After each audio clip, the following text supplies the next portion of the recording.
Bienvenidas las ponentes, bienvenido todo el público que está presencialmente siguiéndonos y por supuesto a quienes a la distancia también están presentes siguiendo esta transmisión.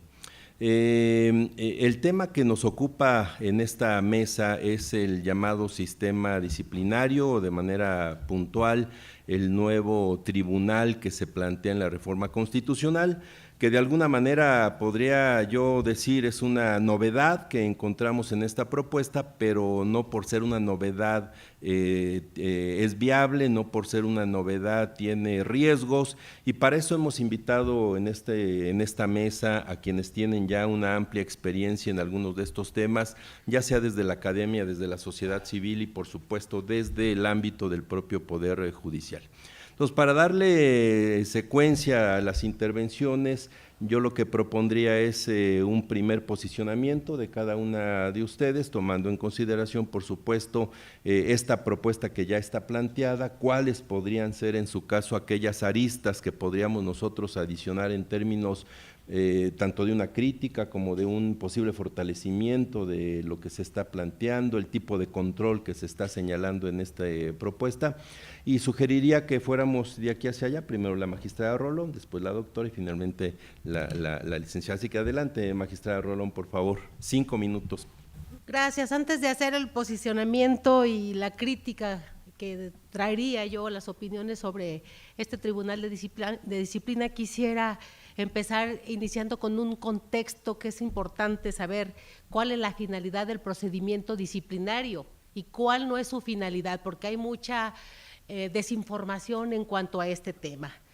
La finalidad del procedimiento disciplinario, en primer lugar, o como punto fundamental, es preservar y mantener la prestación óptima del servicio público, combatir la corrupción, esto a través de la instauración del procedimiento que puede concluir con una sanción al servidor público que incurra en actos u omisiones que impliquen una irregularidad o deficiencia en la prestación de este servicio público o que incumpla con las obligaciones que legalmente tiene establecidas y que por supuesto estén previstas como conductas reprochables administrativamente.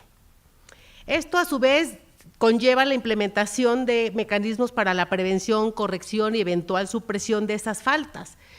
Se insiste en aras de lograr esa óptima prestación del servicio público, que en el caso del Poder Judicial de la Federación se trata en una verdadera impartición de justicia que cumpla con los principios que rigen la carrera judicial y todo el servicio público. Ahora, para evitar esa desinformación, voy a decir cuál no es la finalidad de este procedimiento administrativo, ¿sí? Y que da lugar a que se diga que no sancionamos a los jueces, que no sancionamos a los magistrados, porque eso deriva de una falsa apreciación de cuál es esta finalidad del procedimiento.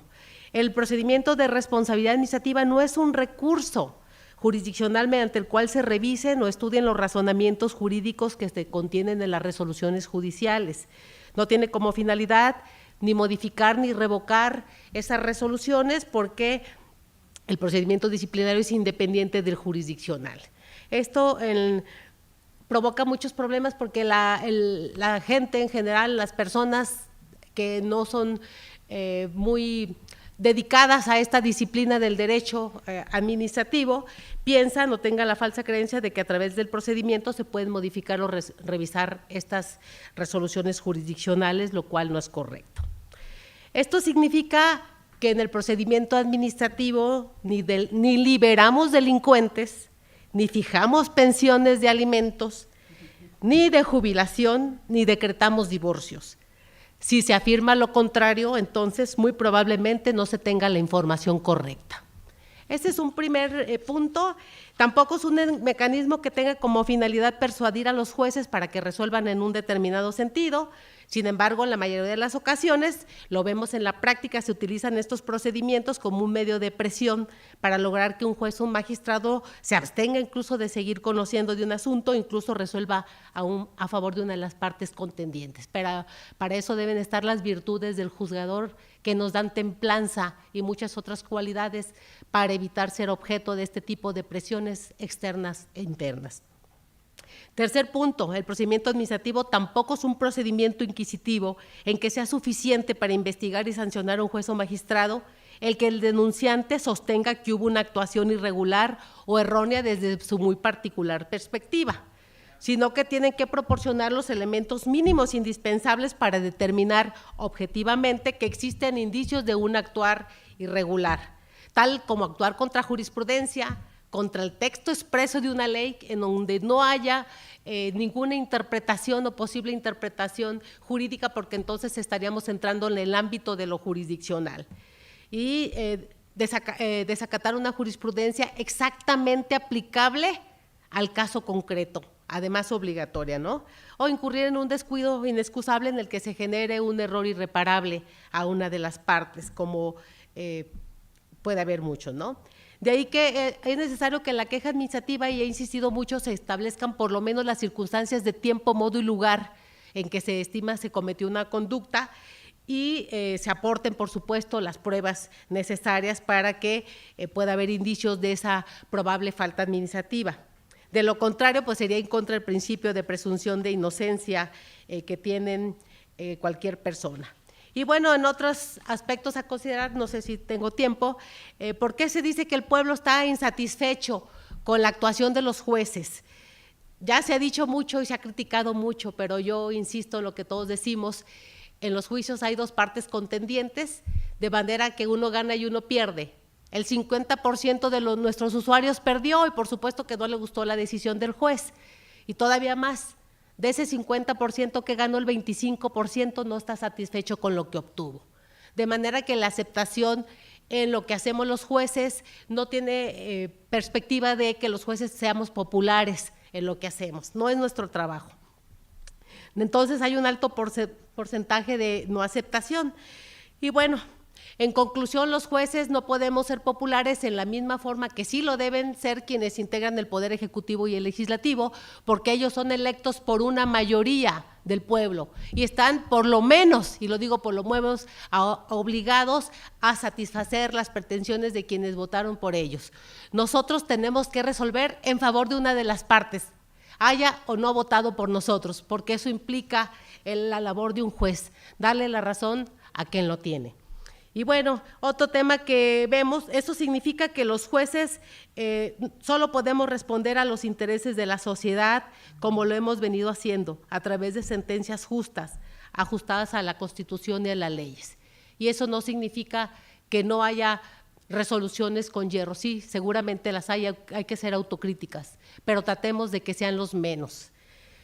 Y finalmente toco el tema de la colegiación obligatoria en esto de la percepción que se tiene de los jueces y magistrados. Es necesaria la colegiación obligatoria para que los abogados postulantes y todos en general estén obligados a tener un conocimiento técnico suficiente y un comportamiento ético que les permita aceptar y enfrentar las decisiones o los hierros que toman, también en las deficiencias técnicas que tienen en su defensa.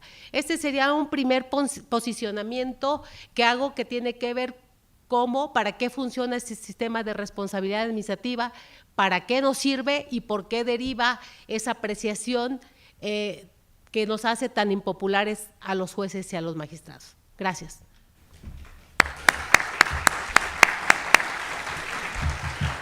Muchas gracias, magistrada Rolón. Sistema disciplinario es nuestro eje de reflexión. Tocaría el turno a la doctora Ana Elena Fierro. Por favor, doctora. Muchas gracias y muchísimas gracias por la invitación. Solo precisar que ahora soy profesora en el Tecnológico de Monterrey, nada más sigo en la vida académica, pero ahora desde otra institución. La corrupción es un mal que socava los cimientos de cualquier sociedad y mina la confianza en las instituciones. Pero cuando se hacen acusaciones de corrupción sin evidencia y sin claridad sobre los actores y las circunstancias, esto resulta aún más corrosivo. Sobre todo cuando se trata de los poderes judiciales, que son la columna de un Estado de Derecho y su integridad es crucial para mantener la confianza pública en las instituciones. Ahora bien, también es importante distinguir que el Poder Judicial no actúa en solitario, que para resolver la conflictiva social requiere de la colaboración de otras instituciones. El sistema de justicia es un trinomio que está compuesto por las partes y las cortes. En materia penal se trata de fiscales, defensas y jueces. En otras materias, de litigantes, defensores y jueces. Cuando se acusa de corrupción al sistema de justicia, es fundamental identificar dónde, cómo y por qué se están dando las condiciones para que esta corrupción florezca. Los problemas en el funcionamiento del sistema, que es evidente que los hay, en cuanto a acceso, en cuanto a disparidad de la calidad, evidentemente no se limitan a los jueces o las juezas, sino que involucran a todas las partes que lo componen. Las soluciones, por tanto, deben ser integrales y deben de garantizar el profesionalismo y la probidad de todas las personas que están involucradas en el sistema. Es cierto que en México la mayoría de la población no es capaz de distinguir a estos distintos actores, ni tampoco cuáles son las diversas competencias entre los jueces locales y federales. De ahí que la percepción de que los jueces, las juezas o el sistema judicial en su conjunto sea corrupto resulta alarmante. De acuerdo con la ENVIPE, en 2023, 2/3 partes de los ciudadanos pensaban que las y los jueces son corruptos. Por debajo de ellos, en cuanto a confianza, están los fiscales, las fiscales y las policías, que también integran parte de este sistema. Y ojo que es percepción, no estoy diciendo que haya casos probados de corrupción, sino la percepción, y es algo que tenemos que atender. Este dato refleja una crisis en la confianza sobre el sistema de justicia que debamos de acatar o de hacer propia. Por ello es muy importante cuestionarnos si estos problemas se resuelven con la iniciativa que presentó el presidente de la República. Más aún, si esto diera solución a las probables problemáticas de responsabilidades administrativas que tuviéramos dentro de los poderes judiciales. O en realidad nos encontramos ante la necesidad de pensar en una política pública integral que contempla el sistema de justicia de manera completa en sus diferentes niveles de gobierno y que identifica con claridad los problemas que enfrentan los actores involucrados, los recursos económicos, materiales y humanos necesarios para resolverlos. En México tenemos en promedio 3 jueces por cada 100,000 habitantes. Este es un nivel de los más bajos en Latinoamérica y por supuesto impacta en la percepción de la calidad de la justicia que los ciudadanos tienen. Uno de los aspectos que a mí más me preocupa de la reforma al Poder Judicial presentada por el presidente Andrés Manuel López Obrador es precisamente este enfoque unilateral que no distingue entre los diferentes actores del sistema ni tampoco distingue entre la justicia local y la federal. Al señalar a los jueces o las juezas como los únicos responsables de los posibles actos de corrupción en el sistema, se omiten muchísimos otros problemas y actores, como los fiscales, lo precario de las defensorías de oficio, la falta de ética o calidad de los litigantes, ya lo mencionaba la magistrada, la discusión sobre colegiación obligatoria tiene que ver con esto. En el país hay más de 2,600 escuelas de derecho, cuyas calidades son muy diversas. E incluso cuestiones como las cargas administrativas, el exceso de trabajo, y que generan estas percepciones también de faltas en el servicio que algunos consideran faltas de corrupción. Ninguno de esos elementos es tomado en cuenta en la iniciativa de reforma constitucional. Tampoco se hace cargo la propuesta de la disparidad entre los diferentes poderes judiciales en las diversas entidades federativas en cuanto al alcance al acceso, la calidad institucional, los procesos de carrera judicial, los cuales suelen ser muy asimétricos y en muchos casos precarios. La falta de garantías también sobre cuál es la influencia política en el nombramiento y ratificación de ciertos juzgadores, ya lo mencionaban en la mesa anterior, hoy en día los y los gobernadores tienen una influencia importante en el nombramiento, por ejemplo, de los magistrados de las salas superiores. Es muy importante reconocer que si en realidad deseamos atajar los riesgos de corrupción en el sistema de justicia, los esfuerzos que se han venido realizando, por ejemplo, a nivel federal, en el Consejo de la Judicatura Federal, que ha tomado medidas muy importantes en la lucha contra la corrupción, como es el programa de verificación de situación patrimonial la imposición de sanciones a servidores públicos. En el informe de la ministra Piña de 2023 se señalaban el inicio de 119 investigaciones por nepotismo, 31 por actos de corrupción, por ejemplo. La labor de la Comisión de Vigilancia, que ha realizado acciones conjuntas con otras áreas del Consejo y también con el grupo de acción financiera en la implementación de la Estrategia Nacional de Combate al Lavado de Dinero y Financiamiento al Terrorismo. Es importante también todas estas actividades o labores de prevención de cómo se substancian las posibles faltas administrativas. En la propuesta de reforma constitucional no se menciona nada. ¿Qué órganos las lleva a cabo? ¿Cómo se harían estos procedimientos? Tampoco se prevé quiénes serían los responsables de comunicarse con el Sistema Nacional Anticorrupción, ni quiénes llevarían las denuncias penales a las fiscalías correspondientes. Por lo que en realidad, a mi parecer, esta iniciativa significaría un retroceso en la manera en que se ha implementado ya las medidas de prevención de los actos de corrupción o de la responsabilidad administrativa. Y ya muy rápidamente, lo mismo sucede en la justicia local. Han hecho grandes esfuerzos. Hoy en día puedes consultar de manera transparente, por ejemplo, el resultado de las auditorías que han hecho todos los poderes judiciales, incluyendo el federal, que tampoco hay mención alguna sobre qué harían en materia de prevención en justicia local dentro de la iniciativa del presidente. Aquí lo dejaría por ahorita y para la siguiente ronda. Gracias.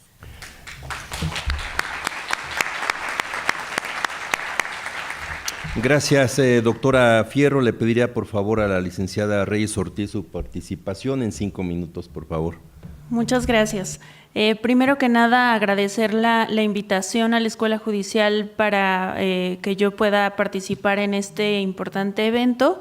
Sobre todo creo que me parece que es muy importante que empecemos a ver otro tipo de perspectivas, abrirnos también, no solamente hablarnos entre nosotros y empezar a preguntarnos, esta reforma ya es prácticamente inminente.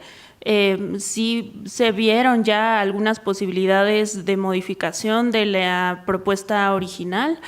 Sin embargo, creo que falta todavía muchas cosas por discutirse y tenemos que empezar a salir también un poco de las discusiones binarias del sí y no queremos esto o sí queremos esto, sobre todo porque sí hay cuestiones que tienen que ver con el mejoramiento del Poder Judicial y el mejoramiento del acceso a la justicia, que no se están dando estas discusiones en este momento y sobre todo que no estamos involucrando tal vez a todos los actores que tendríamos que estar involucrando. En este tema en específico del Tribunal de Disciplina es muy importante que empecemos a plantearnos la pregunta: ¿para qué queremos un sistema de disciplina judicial?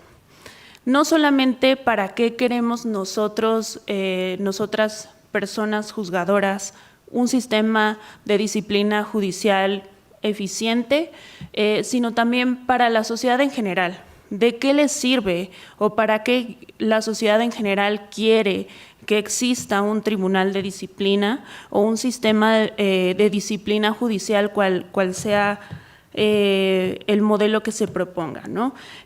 Particularmente desde la sociedad civil organizada, desde México Unido contra la Delincuencia, nos preocupa muchísimo el Poder Judicial como uno de los pilares fundamentales del acceso a la justicia.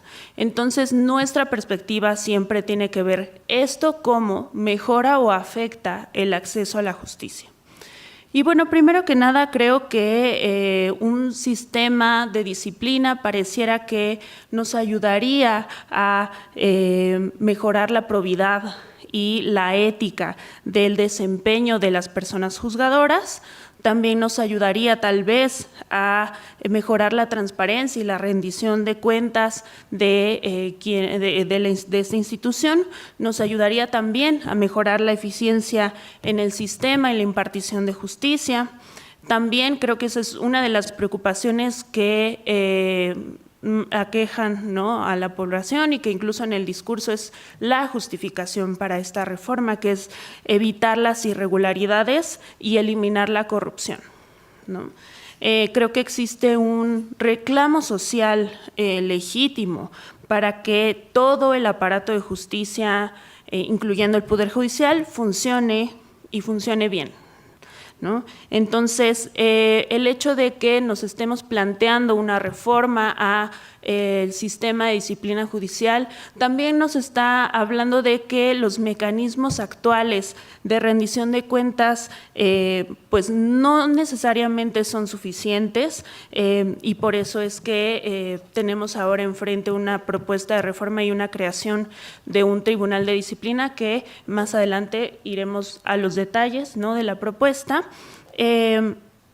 Pero de nuevo, todos estos elementos de los que ya les planteé, que tienen que ver con la probidad, que tienen que ver con la ética, que tienen que ver con la transparencia, la rendición de cuentas, ¿qué tiene que ver eso con la disciplina en sí, ¿no? Pareciera que con la disciplina ya estamos englobando todos estos elementos que tienen que ver con el actuar de las personas juzgadoras y de todos los funcionarios judiciales, y que con eso vamos a aceitar esta maquinaria que no está funcionando, o pareciera que no está funcionando como nos gustaría. Con disciplina pareciera que estamos hablando también de obediencia, pareciera que estamos hablando de que vamos a instaurar un sistema de verticalidad, y pues tendríamos que estarnos preguntando si realmente eso es lo que el Poder Judicial necesita, o si necesitamos tal vez mejorar el sistema de ética, de rendición de cuentas que ya existe, y además de todo, involucrar a la ciudadanía de alguna forma. Me parece que hay un gran margen de acción y una brecha que se tiene que reducir entre el Poder Judicial y la ciudadanía, y hay una gran oportunidad aquí para que podamos involucrarla también, y que sepa cómo es, la ciudadanía sepa cómo es que se vigila el funcionamiento adecuado del Poder Judicial también a su interior. Lo dejaría por aquí hasta ahora. Muchas gracias a la licenciada Reyes Ortiz. Me quedo con algunas reflexiones que ustedes han señalado en este momento.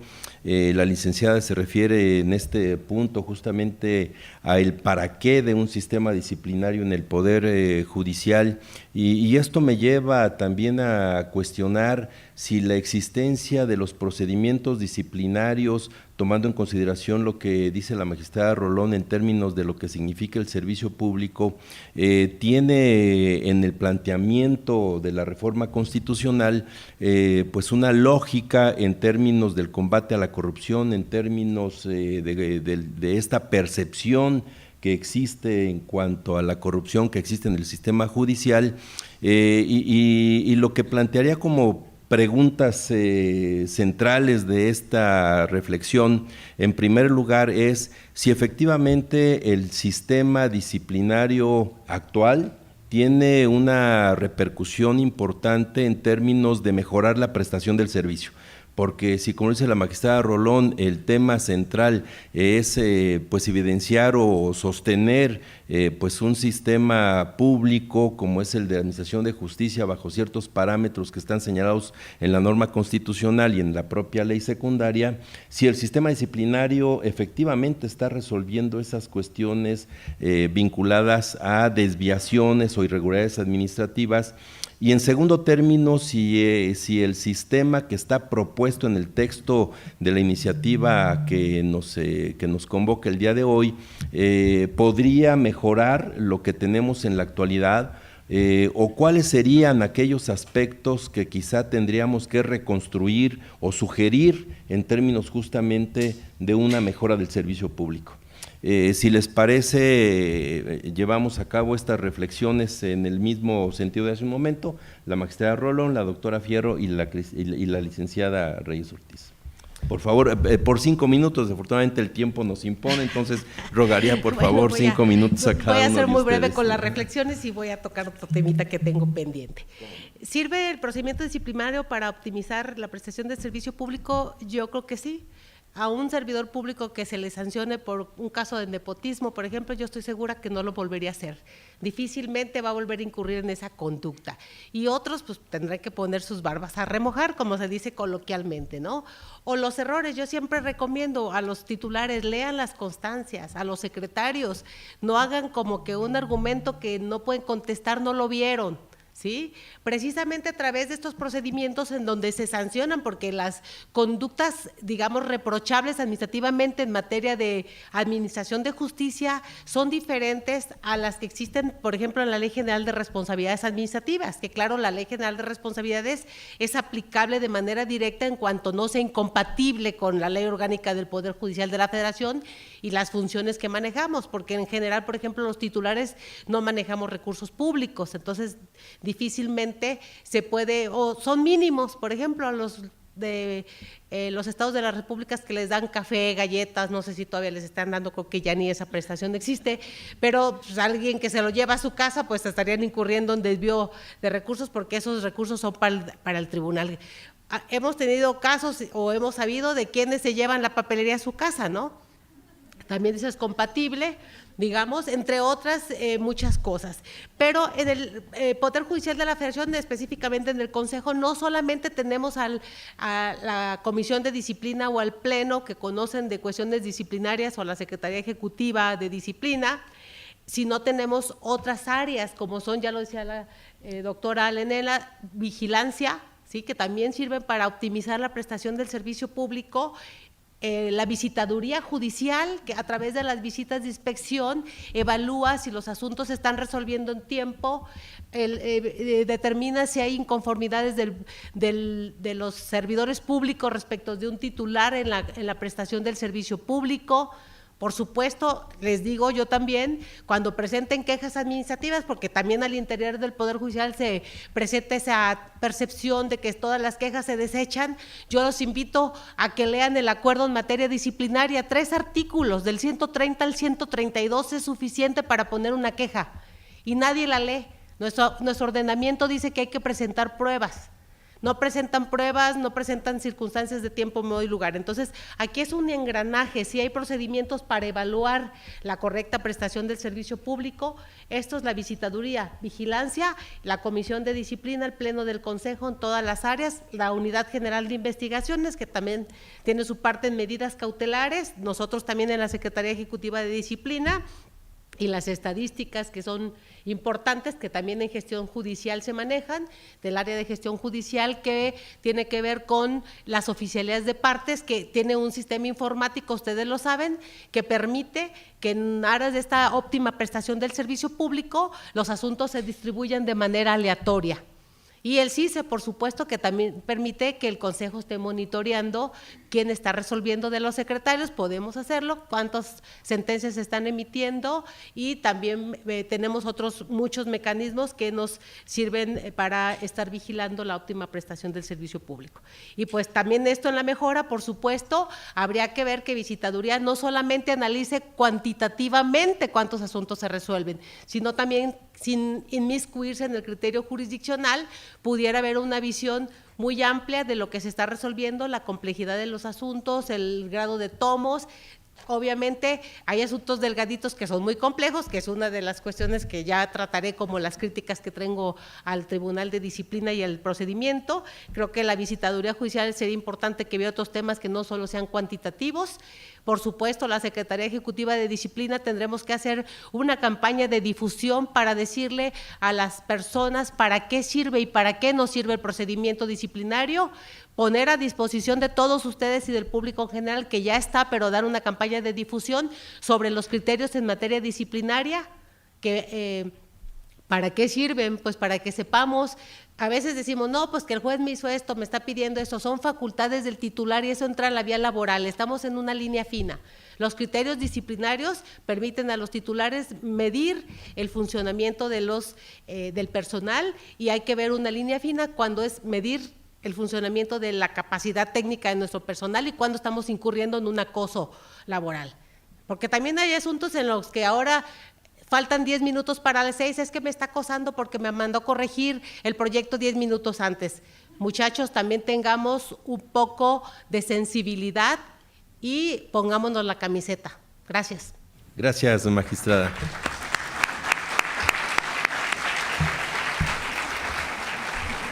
Doctora Fierro.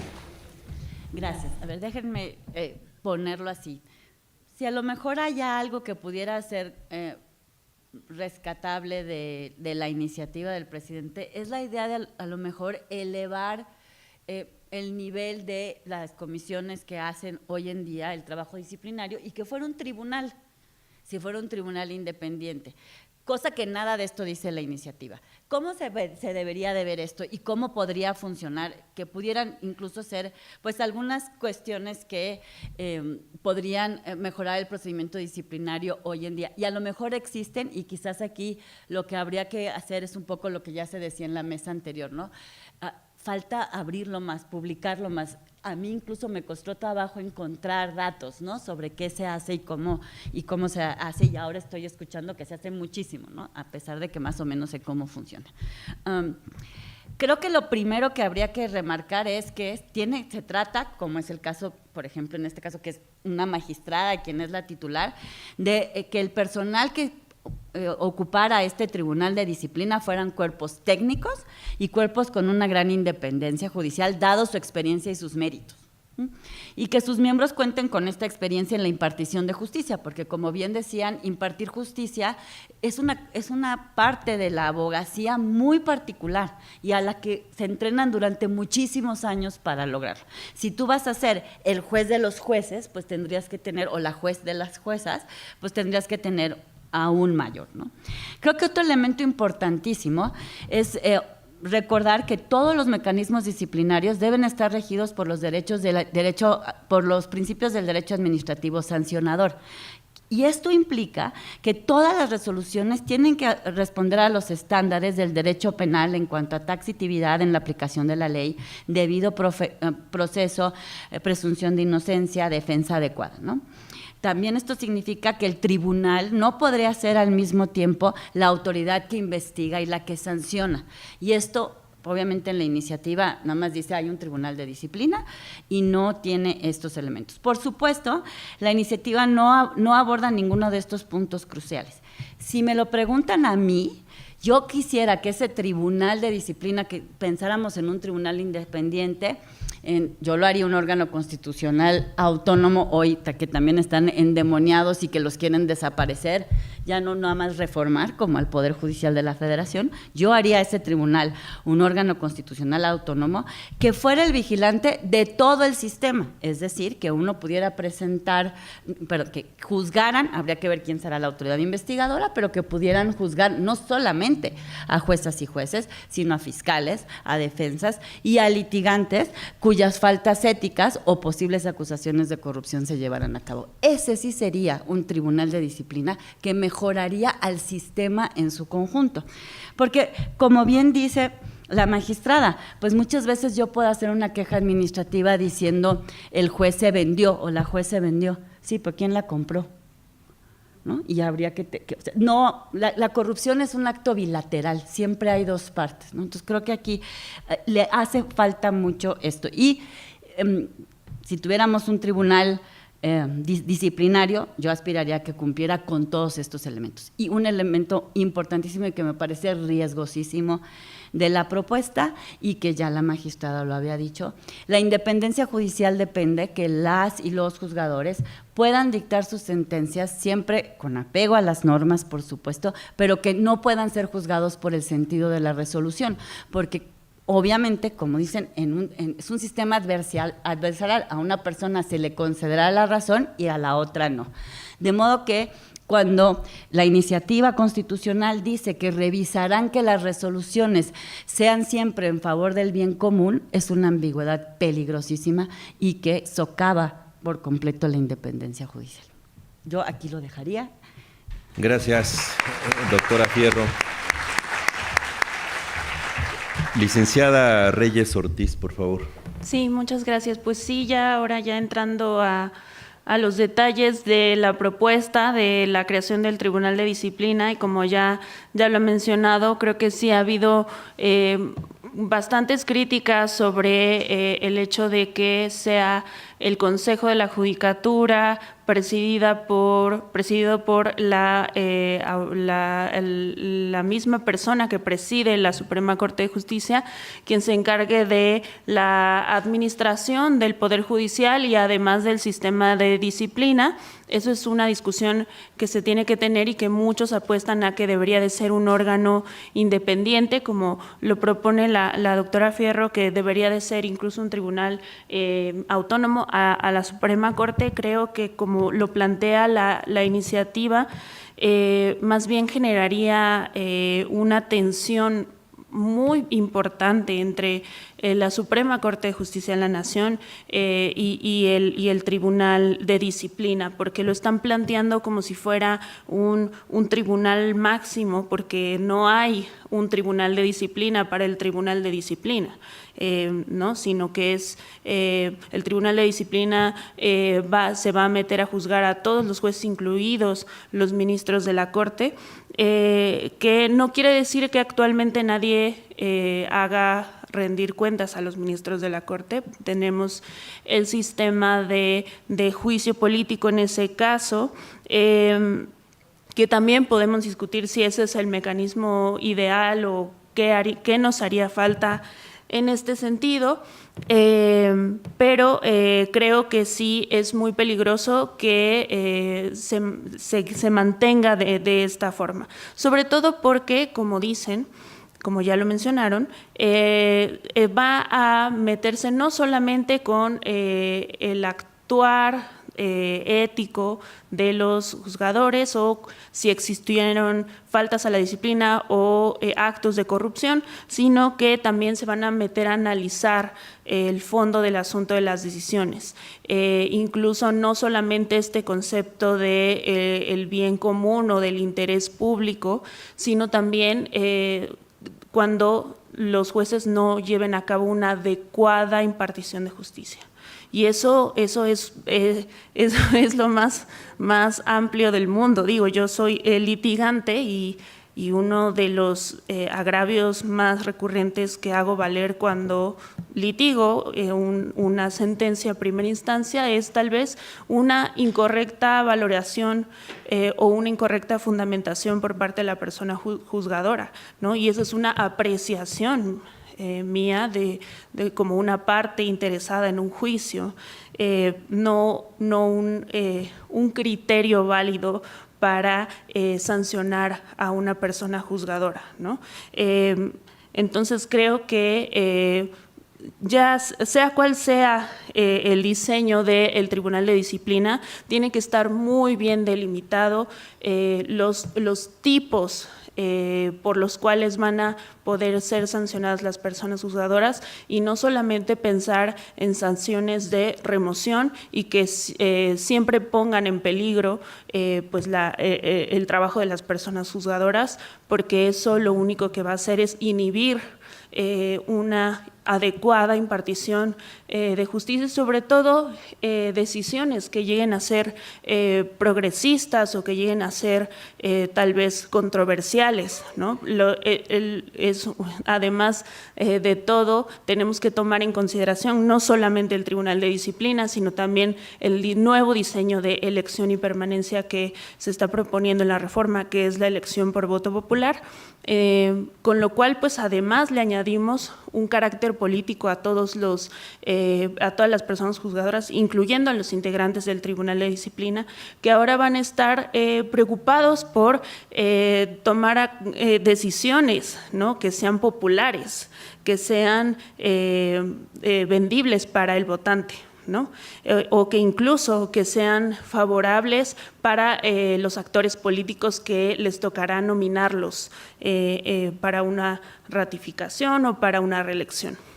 Entonces, un tribunal de disciplina podría verse incluso presionado para sancionar a un juez que actuó de manera adecuada, que actuó para proteger los derechos humanos, pero que fue una decisión impopular. Tenemos los ejemplos ahorita de los jueces que han cambiado la medida cautelar de prisión preventiva oficiosa por alguna otra, o que han obligado a los ministerios públicos a justificar la prisión preventiva, incluso que califican de ilegales detenciones que no se llevaron a cabo de manera adecuada y pues que son sistemáticamente exhibidos y satanizados en la prensa por parte del presidente. Entonces, pues existen todos los incentivos perversos para que ahora se institucionalice esta práctica a través del Tribunal de Disciplina, y eso siempre va a estar en detrimento del acceso a la justicia.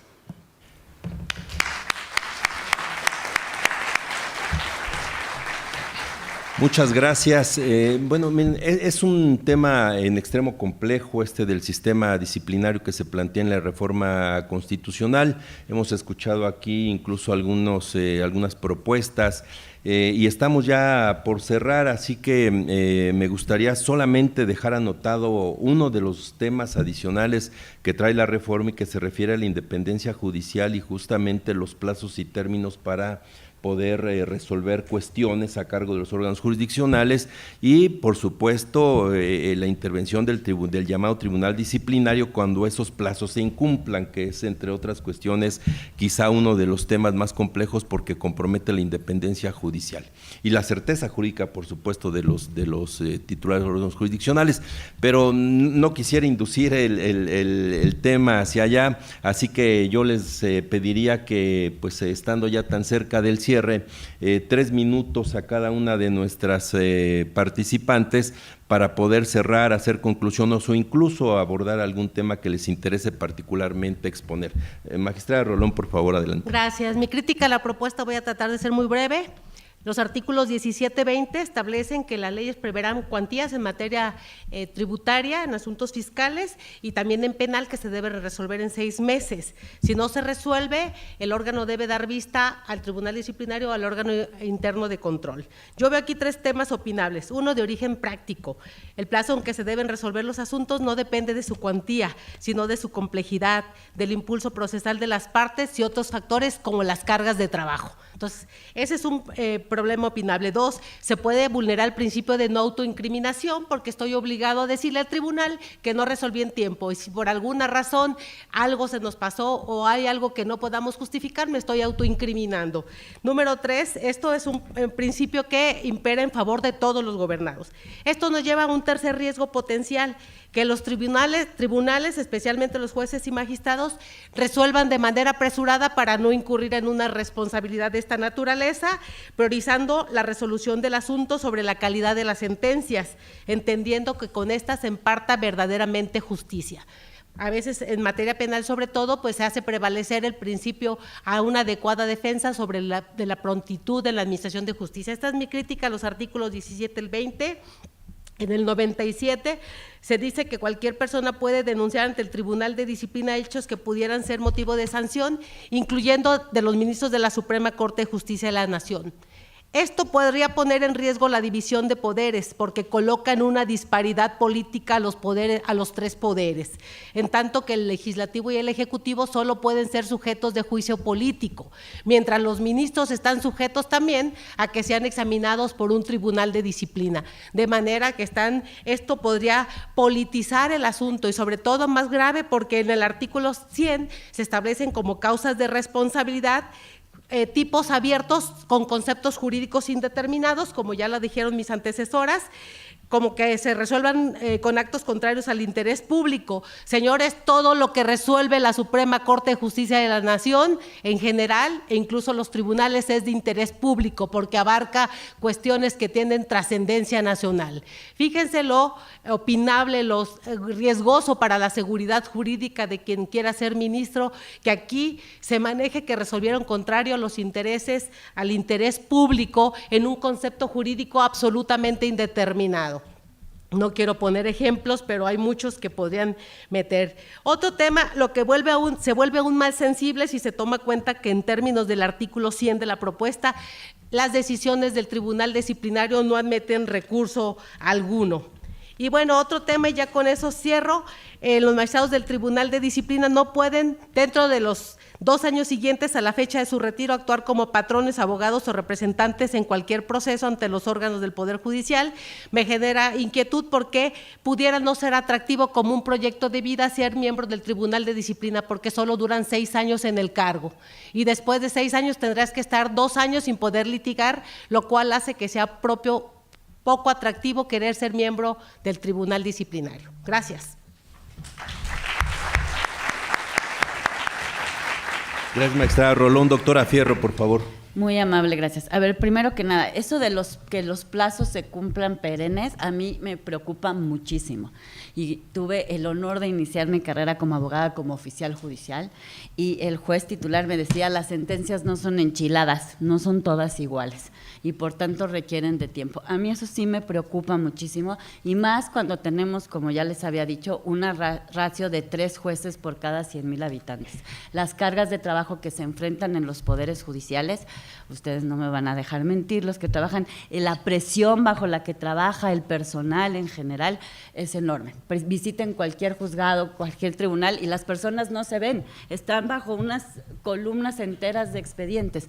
Así que pretender sancionar a alguien porque no cumple los plazos en ese sentido, a mí me parece preocupante. Otra cosa es que si es una queja de 24 horas y no la sustancias en 24 horas, eso es otra cosa, pero que una sentencia tenga que estar dictada y que quieras, digamos, sancionar disciplinariamente a un juez porque no la dictó cuando vemos sentencias de 300 páginas, de 200 páginas, a mí sí me preocupa mucho, no son casos fáciles. Creo que ahí tenemos que tener… ahí dejaría como ese tema. Nada más quiero tocar 4 recomendaciones que hace el World Justice Project a los sistemas, sobre todo a la transparencia y de los sistemas disciplinarios en los poderes judiciales en general, que creo que pudieran ayudar. Hay bastante poco, y esto es en el sistema de combate a la corrupción en todas las autoridades, tenemos muy poco desarrollados la cuestión de la protección de informantes. Y este es un elemento muy interesante para poder allegarse de la evidencia o de las pruebas cuando hay casos de corrupción. Las redes de corrupción normalmente se desarticulan desde dentro, es decir, de alguien que pertenece a la red de corrupción, pero para ello hay que darle garantías de protección. Y esto es un elemento importante. Tener mecanismos que faciliten más la denuncia. Y ahí sí entiendo que cuando uno acusa debe de haber pruebas, pero creo que tendríamos que distinguir un poco dependiendo de la temática, ¿no? Y que quizás, pues sí, las autoridades investigadoras sí se tienen que hacer más cargo de que, bueno, el denunciante o la denunciante te va a dar un indicio, pero sí es tu labor armar la carpeta de investigación y el informe de probable responsabilidad, porque si no, sí puede ser que, bueno, este no trae pruebas y lo cerramos aun cuando pudiera haber ahí algo, ¿no? Algo que es muy recurrente es la atención, y ya lo decía la magistrada, a cuestiones de atención por hostigamiento laboral y sexual. Creo que también nos tenemos que hacer cargo de que hay mucho ruido sobre esto y ser más transparentes sobre qué sí se hace, porque creo que se hace mucho, pero quizás tenemos que ser más transparentes al respecto. Y otra recomendación, que cosas que han funcionado en otros países, por ejemplo en Colombia, un sistema de alertas, manejar… Digamos, el Poder Judicial de la Federación y los poderes locales tienen muchísima información que nos pudieran servir para ir levantando focos rojos. Déjenme poner este supuesto.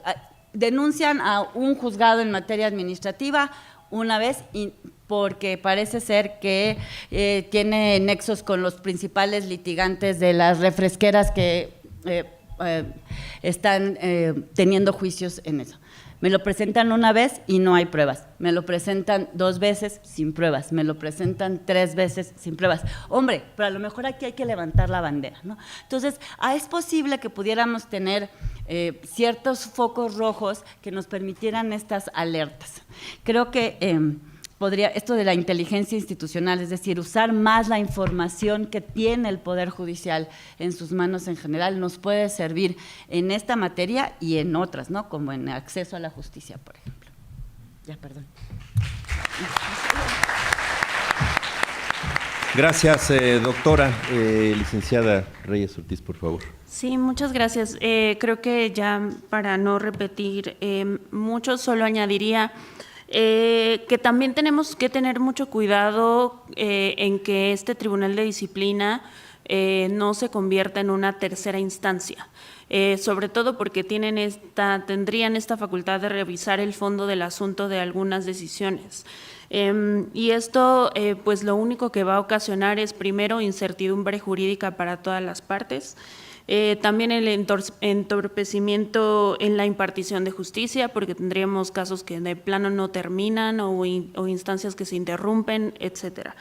Y además el debilitamiento de la independencia judicial, ¿no? Simplemente ya no va a haber la certeza de las propias personas juzgadoras de que van a poder tomar decisiones de acuerdo a los principios legales, a los derechos humanos, sino que va a existir siempre este temor de las represalias por parte del Tribunal de Disciplina. Y por último, es muy importante que se tomen en cuenta las reglas del debido proceso. Me pareciera que estamos creando un nuevo sistema, un tribunal inquisitivo que va a estar siempre vigilando a los jueces y es muy importante que puedan existir estos principios, no solamente para que estos procedimientos disciplinarios sean transparentes, sino también para darle certeza jurídica a las personas juzgadoras. Creo que si ya se está haciendo o si ya ha habido avances y mejoras en el sistema disciplinario actual, se tienen que hacer esfuerzos activos y muy importantes para socializarlos, no solamente con campañas de comunicación, sino también buscar la forma de que la información sea mucho más accesible, de que cualquier persona pueda entrar a las bases de datos, ver qué se ha resuelto, cuántas denuncias han interpuesto, por qué motivos. Por supuesto no vamos a poner datos personales, ¿no? Pero sí que se pueda, que las personas sientan que tienen la capacidad también de fiscalizar lo que ocurre en el Poder Judicial. Porque creo que se tiene esta percepción de que el Poder Judicial es este poder, esta entidad opaca, elitista, que nadie sabe qué pasa ahí y por eso es que absorbe toda la culpa de las fallas del sistema de justicia. Entonces, necesitamos trabajar en eso también para que pues exista una mayor confianza de la ciudadanía hacia el Poder Judicial. Muchas gracias, licenciada. A petición expresa de la magistrada Rolón, 30 segundos, dado que estamos ya concluyendo. Tomar en cuenta las alertas rojas. Nuestro acuerdo en materia disciplinaria exige pruebas, pero cuando hay cuestiones de violencia laboral o violencia sexual, le damos en todos los asuntos, aunque se deseche la queja, le damos vista a la Unidad de Prevención y Combate de la Violencia Laboral y al Acoso Sexual en todas, desde que yo llegué a la Secretaría Ejecutiva. Y la UPSLA se pone en contacto y nos hemos topado con que nadie quiere poner la queja. Tenemos cláusula de confidencialidad, entonces todos los que quieran poner una queja tienen que tener esa confianza. Lean el acuerdo disciplinario, artículo 69. 2, lo que dice la compañera, si hay una base de datos, entren a la Secretaría Ejecutiva de Disciplina todos los años y todos los meses registramos cuántas quejas se presentan, cuántas quejas se admiten, se mandan de investigación y cuántas quejas se desechan. Gracias, estamos tratando de ser transparentes. Muchas gracias.